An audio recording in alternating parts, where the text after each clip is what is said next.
Success Point Coaching by DK Diwakaso.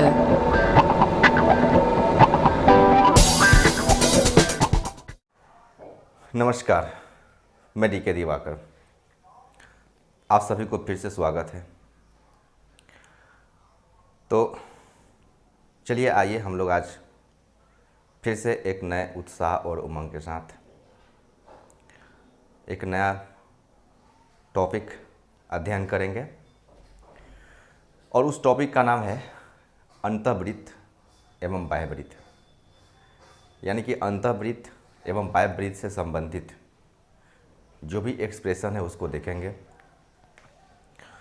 बहुत ही important topic है आजकल के एग्जामिनेशन के लिए, जैसे एसएससी में सीजीएल, सीएचएसएल इत्यादि के लिए। तो चलिए देखते हैं, बहुत मज़ा आएगा और बहुत ही इंटरेस्टिंग टॉपिक है। ठीक है, तो त्रिभुज के अंदर जो वृत्त खींचा जाता है उसी को हम लोग अंतर्वृत्त कहते हैं, और त्रिभुज के बाहर जो वृत्त खींचा जाता है उसी को हम लोग परिवृत्त या फिर बाह्यवृत्त कहते हैं। ठीक है, तो देखते हैं। एक होता है अंतर्वृत्त, अंतर्वृत्त जिसको इंग्लिश में हम लोग इन सर्कल कहते हैं, और एक होता है बाह्यवृत्त या फिर परिवृत्त। परिवृत्त इसी को हम लोग बाह्यवृत्त भी कहते हैं। बाह्यवृत्त इसका इंग्लिश होता है सर्कम सर्किल।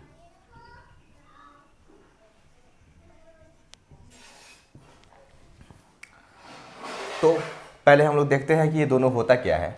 तो कोई एक त्रिभुज ले लीजिए, ठीक है, और त्रिभुज के अंदर अगर कोई वृत्त खींच दिया जाए, ये त्रिभुज के अंदर कोई वृत्त खींचा जाए और ऐसा वृत्त जिसका परिधि तीनों भुजाओं को स्पर्श कर रहा हो, तीनों भुजाओं को स्पर्श कर रहा हो, इसी को हम लोग अंतर्वृत्त कहेंगे।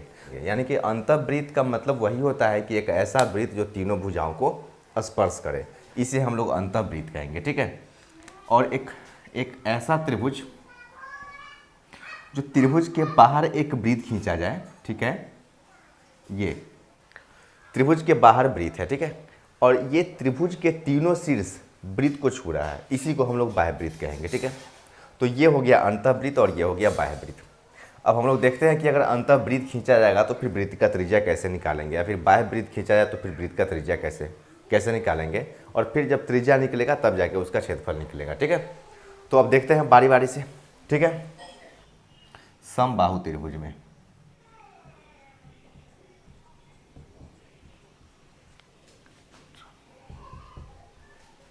तो एक समबाहु त्रिभुज में देखते हैं कि उस त्रिभुज के अंदर अगर कोई वृत्त खींचा जाए तो उसका त्रिज्या क्या होगा या फिर उसका क्षेत्रफल कैसे निकाला जाएगा, और अगर एक समबाहु त्रिभुज के बाहर अगर वृत्त खींचा जाए तो उसका त्रिज्या क्या होगा। तो देखते हैं हम लोग कि अंतर्वृत्त पहले लेते हैं। ठीक है, एक समबाहु त्रिभुज है, ये एक समबाहु त्रिभुज है जिसका सभी भुजा समान है,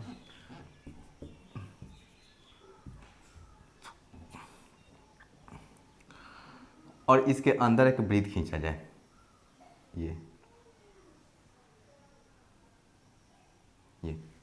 तो इस वृत्त का त्रिज्या क्या होगा। मान लेते हैं कि इस वृत्त का केंद्र O है, यहाँ से जो दूरी होगा उसी को त्रिज्या कहेंगे। तो ये त्रिज्या का मान कैसे निकाला जाए, तो इस त्रिज्या का मान निकालने के लिए सबसे पहले हम लोग क्या करेंगे ना कि इसको यहाँ से मिलाएंगे, ये मिला दिया गया, और इसको कुछ ले लिया जाए, ये AD है। अगर ये AD के बारे में देखा जाए तो हम लोग उस दिन जो त्रिभुज पढ़े थे उसमें देखे थे कि ये AD जो है ये माध्यिका हो जाएगा, ठीक है, या फिर इसका हाइट हो जाएगा। एक समबाहु त्रिभुज में जो माध्यिका होता है या फिर शीर्षलंब होता है सब वही होता है, दोनों सेम ही होता है। तो इसीलिए हम क्या करेंगे, AD का मान निकालेंगे, और AD का मान कैसे निकालेंगे, जो उस दिन हम लोग पढ़े थे माध्यिका निकालना, उसी तरीके से निकालेंगे। तो AD जिसको हम लोग मीन कहेंगे, मीडियन कैसे निकलेगा, तो √3/2 और इंटू A, यही हम लोग फॉर्मूला पढ़े थे। इस त्रिभुज का भुजा हम लोग A मान लेते हैं, दोनों भुजा A हो जाएगा। ठीक है, तो √3/2 इंटू A करके हम इसका मान निकाल लिए, AD का मान निकाल लिए जो मीडियन है। लेकिन हमको निकालना क्या है, तो ओडी का मान, ये ओडी निकालना है, ओडी ही त्रिज्या है, ठीक है। तो ओडी कैसे निकलेगा, ओडी जिसको हम लोग स्मॉल आर कह रहे हैं, यानी कि त्रिज्या कह रहे हैं, तो कैसे निकलेगा, तो किसी भी त्रिभुज के जो माध्यिकाओं के कटान बिंदु होता है उस माध्यिका को 2:1 में डिवाइड करता है। तो इसी तरीके से ये 2:1 में डिवाइड कर देगा, यानी कि ये 2 और ये 1 हो गया। मुझे निकालना क्या है, तो आर का मान निकालना है, यानी कि 1 का वैल्यू निकालना है। तो 1 का वैल्यू कैसे निकालेंगे, 1 का वैल्यू टोटल 3 भाग है, 3 भाग में से 1 भाग निकालना है।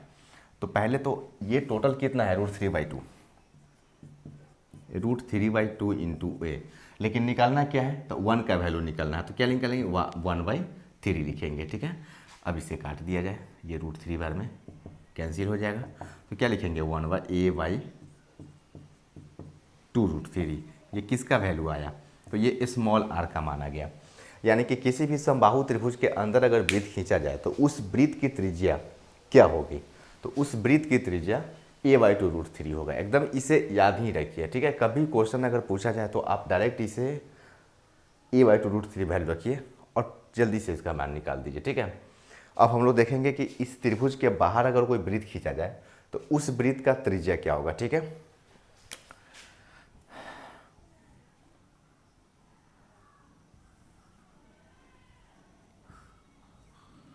इस समबाहु त्रिभुज के बाहर वृत्त खींचा जाए तो इस वृत्त का त्रिज्या क्या होगा, ठीक है। तो समबाहु त्रिभुज के बाहर एक वृत्त खींच लिया गया जिसका तीनों शीर्ष इस वृत्त को स्पर्श कर रहा है। तो इस वृत्त का त्रिज्या, मान लीजिए अगर ये वृत्त का केंद्र ये है तो इस वृत्त का त्रिज्या क्या हो जाएगा, तो ये वृत्त का त्रिज्या ये वाला हो जाएगा, ठीक है, ये वाला त्रिज्या हो जाएगा। ये जब त्रिज्या होगा तो ये भी यहाँ से यहाँ ये भी त्रिज्या ही होगा और यहाँ से यहाँ ये भी त्रिज्या ही होगा, ठीक है। केंद्र से वृत्त की दूरी हर जगह बराबर होता है, तो इस केंद्र से इस वृत्त का दूरी परिधि है, यहाँ से परिधि है, यहाँ से, इसे हम लोग ओ से डिनोट करते हैं।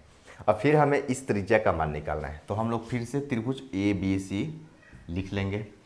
अब यहाँ AO हमें निकालना है, लेकिन AO ऐसे निकलेगा नहीं, जब तक हम लोग इसको यहाँ तक मिला देंगे तब ज़्यादा अच्छा से समझ में आएगा। इसे मिला देंगे और इसको क्या ले लेंगे, तो इसको D मान लेंगे और AD फिर यहाँ पे क्या हो गया, तो माध्यिका हो गया। माध्यिका का लंबाई अभी निकाले थे हम लोग, √3/2 इंटू A होता है, लेकिन हमें निकालना क्या है, AO का मान निकालना है। तो हम लोग लिखेंगे AO, जिसे हम लोग कैपिटल R से डिनोट करते हैं। कैसे लिखेंगे, तो √3/2 इंटू ये माध्यिका हो गया। लेकिन हमें निकालना क्या है, तो हमें निकालना है ये 2:1 में डिवाइड करता है, तो हमें 2 का मान निकालना है। तो 2 का मान कैसे लिखेंगे, 2/3 लिखेंगे, ठीक है। 2 से 2 कैंसिल हो गया, 3 से √3 बार में कैंसिल हो गया, तो a/√3 ये किसका वैल्यू आ गया, तो R का मान आ गया। तो कभी भी समबाहु त्रिभुज के बाहर अगर वृत्त खींचा जाए तो उसका त्रिज्या यानी कि कैपिटल R का वैल्यू a/√3 हम लोग निकालेंगे, ठीक है। तो अभी हम लोग अंतःवृत्त का त्रिज्या निकाल लिए, बाह्य वृत्त का त्रिज्या निकाल लिए, ठीक है। अब दोनों का रिलेशन देख लेते हैं कि दोनों का रिलेशन कैसे निकलेगा, ठीक है। चलिए, अभी हमने R का मान निकाला a/2√3 और कैपिटल R का मान निकाला a/√3। हमें निकालना क्या है, तो R:R, यानी कि दोनों के त्रिज्याओं का अनुपात क्या होगा, ठीक है। अंतःवृत्त और बाह्य वृत्त के त्रिज्याओं का अनुपात क्या होगा, यानी कि स्मॉल r इस टू कैपिटल R। तो क्या लिखेंगे, a/2√3 और a/√3, ए से ए कैंसिल, √3 कैंसिल, तो क्या हो जाएगा, R:R का वैल्यू 1:2। यानी कि ये क्वेश्चन बहुतों बार पूछा जा चुका है कि एक समबाहु त्रिभुज के अंदर और बाहर वृत्त खींचे गए तो उसके त्रिज्या का अनुपात क्या होगा। अगर इसका क्षेत्रफल निकालना हो तो क्षेत्रफल का भी अनुपात बहुतों बार पूछा जा चुका है, तो AR:AR। अगर क्षेत्रफल का अनुपात पूछेगा तो क्या करेंगे, क्षेत्रफल में स्क्वायर हो जाता है, तो क्या होगा वैल्यू, ये हो जाएगा 1:4। तो समबाहु त्रिभुज के अंतःवृत्त और बाह्य वृत्त के त्रिज्या का अनुपात 1:2 हो जाएगा और क्षेत्रफल का अनुपात 1:4 हो जाएगा, ठीक है। इसको याद रखेंगे। अब हम लोग समबाहु त्रिभुज देख लिए, अब समकोण त्रिभुज में चलते हैं, ठीक है। समकोण त्रिभुज में इन राइट एंगल ट्रायंगल। ये समकोण त्रिभुज में अंदर और बाहर कैसे खींचा जाएगा, और अगर खींचा जाए तो उसका त्रिज्या कैसे निकलेगा। तो सबसे पहले अंतःवृत्त देख लेते हैं। एक समकोण त्रिभुज है, ठीक है। तो समकोण त्रिभुज में ये बेस होता है, ये परपेंडिकुलर होता है और ये हाइट होता है, हाइपोटेनस होता है, ठीक है। तो एक समकोण त्रिभुज में अगर अंदर वृत्त खींचा जाए तो ऐसा निर्माण होगा। तो एक समकोण त्रिभुज है और उसके अंदर एक वृत्त खींच दिया गया, ठीक है। तो इस वृत्त का त्रिज्या क्या होगा। तो मान लीजिए कि ये केंद्र है, तो केंद्र से उस भुजा का लंबिक दूरी जो होगा उसी को हम लोग त्रिज्या कहेंगे। ये त्रिज्या हो गया या फिर ये त्रिज्या या फिर ये त्रिज्या हो जाएगा, ठीक है। लेकिन ये त्रिज्या निकालेंगे कैसे, तो ये ओ मान लेते हैं थोड़ा देर के लिए, ठीक है। अब ये सबको मिला देते हैं,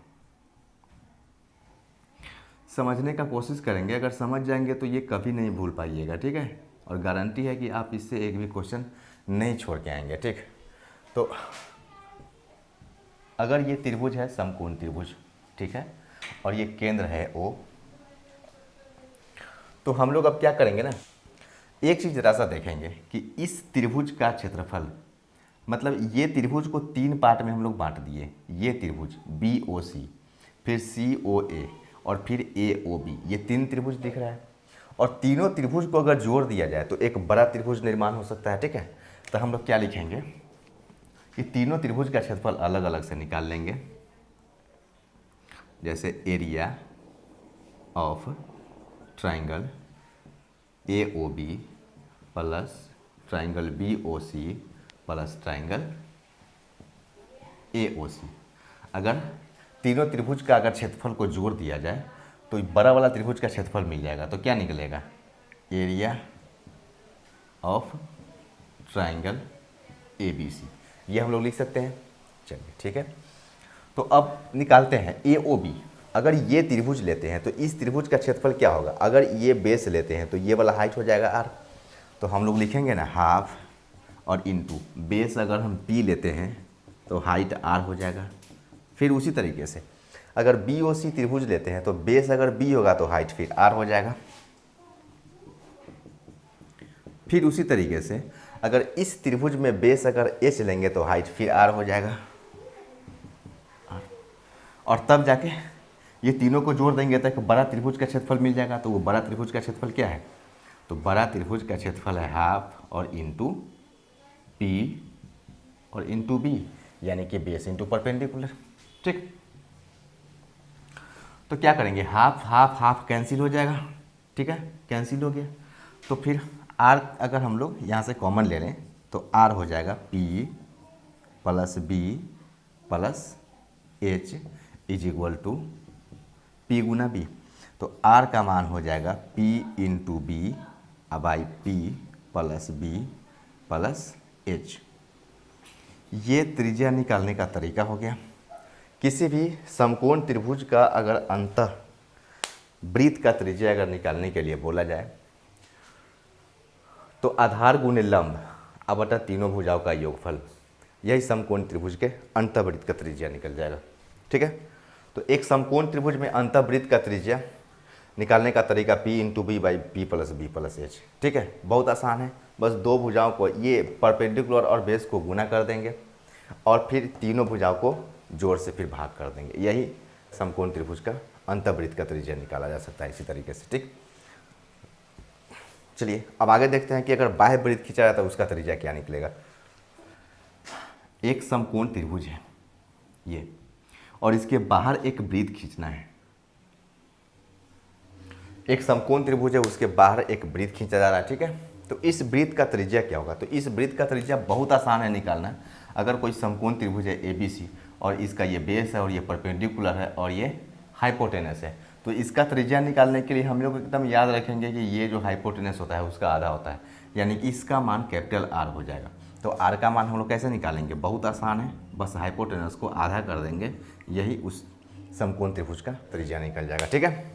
तो समकोण त्रिभुज देख लिए, समबाहु त्रिभुज देख लिए। अब लास्ट है हम लोग को विषमबाहु त्रिभुज में कैसे निकाला जाए।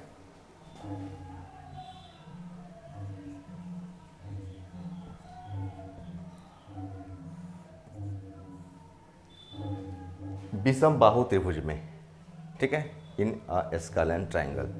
तो विषम बाहु त्रिभुज क्या होगा, एक विषम बाहु त्रिभुज है, ये मान लेते हैं कि विषम बाहु त्रिभुज है, ठीक है। तो ये तीनों शीर्ष है ABC। तो शीर्ष के सामने वाला क्या होता है, छोटा लेटर से डिनोट करते हैं, जैसे B के सामने वाला है स्मॉल b, C के सामने वाला स्मॉल c, यही से ही डिनोट करते हैं, ठीक है। अब इसके अंदर एक वृत्त खींचा जाना है, ये, ठीक है। तो अब इस वृत्त का त्रिज्या कैसे निकलेगा, तो मान लेते हैं कि ये केंद्र है, तो केंद्र से हर भुजा का दूरी बराबर होगा, इसीलिए हम लोग इसे स्मॉल r ले रहे हैं, ठीक। अब इस त्रिज्या का मान कैसे निकाला जाए, तो इस त्रिज्या का मान निकालने के लिए हम लोग क्या करेंगे, फिर से त्रिभुज को 3 बराबर भाग में डिवाइड करेंगे, ऐसे,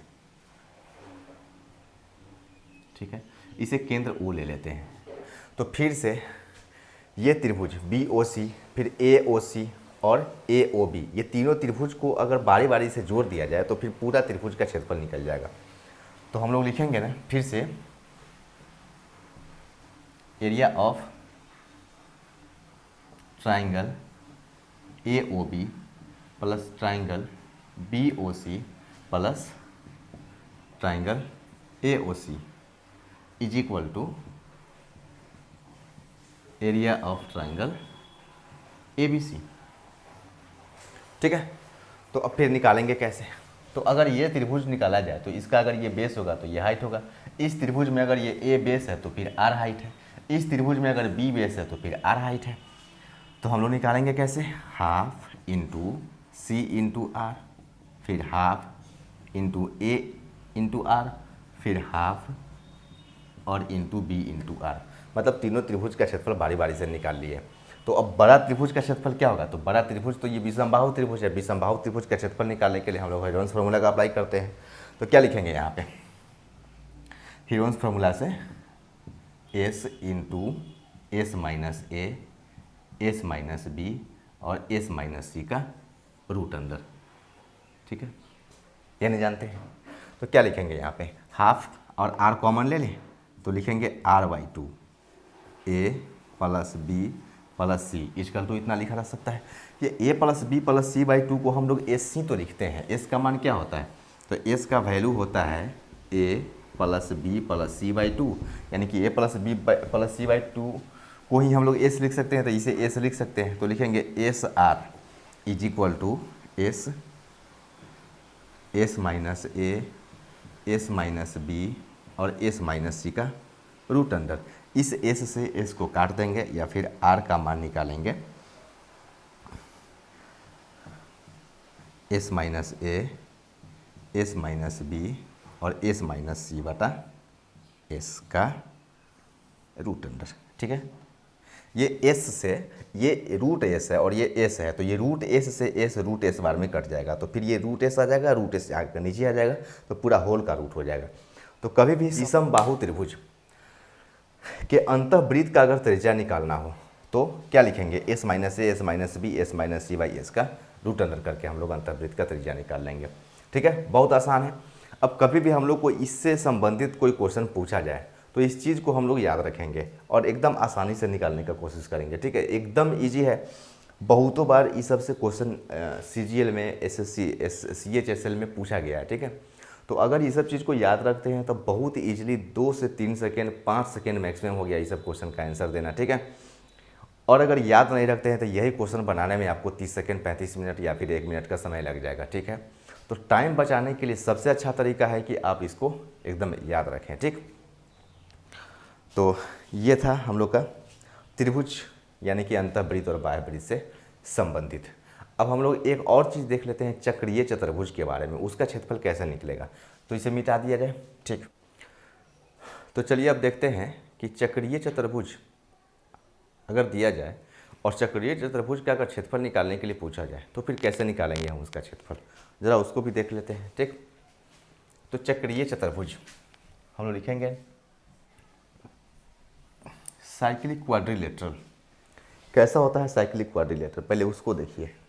तो एक वृत्त के अंदर अगर कोई चतुर्भुज खींच दिया जाए जिसका चारों शीर्ष वृत्त को टच कर रहा हो, इसी को हम लोग चक्रीय चतुर्भुज कहते हैं। तो इस चक्रीय चतुर्भुज का अगर क्षेत्रफल पूछ दिया जाए, जिसका भुजा दे दिया जाएगा, ठीक है, जिसकी भुजा दे दिया जाए, जैसे ये ए है, ये बी है, ये सी है और ये डी, तो इस चक्रीय चतुर्भुज का क्षेत्रफल क्या होगा, ठीक है। तो इसका क्षेत्रफल निकालने के लिए एकदम रट जाइए, आज के बाद कभी इस क्वेश्चन को छोड़िएगा नहीं। इसका क्षेत्रफल निकालने के लिए क्या करेंगे, ठीक है, area of quadrilateral A B C D, ठीक है, is equal to S minus A, S minus B, S minus C, S minus D का रूट अंडर क्या लिखेंगे, S into S minus A, S minus B, S minus C, S minus D का root under, ठीक है। तो कभी भी चक्रीय चतुर्भुज से अगर क्वेश्चन पूछा जाए तो इसको हम लोग ऐसे करके बना लेंगे, ठीक है। तो ठीक है, अब ये अंतःवृत्त और बाह्यवृत्त से संबंधित हम लोग टॉपिक को देख लिए पूरा। अब कोई भी क्वेश्चन इससे अगर पूछा जाए तो हम लोग उसको आसानी से बना लेंगे, ठीक है, बहुत आसानी से बनाएंगे अगर इस चीज़ को याद रखेंगे तो, ठीक है। और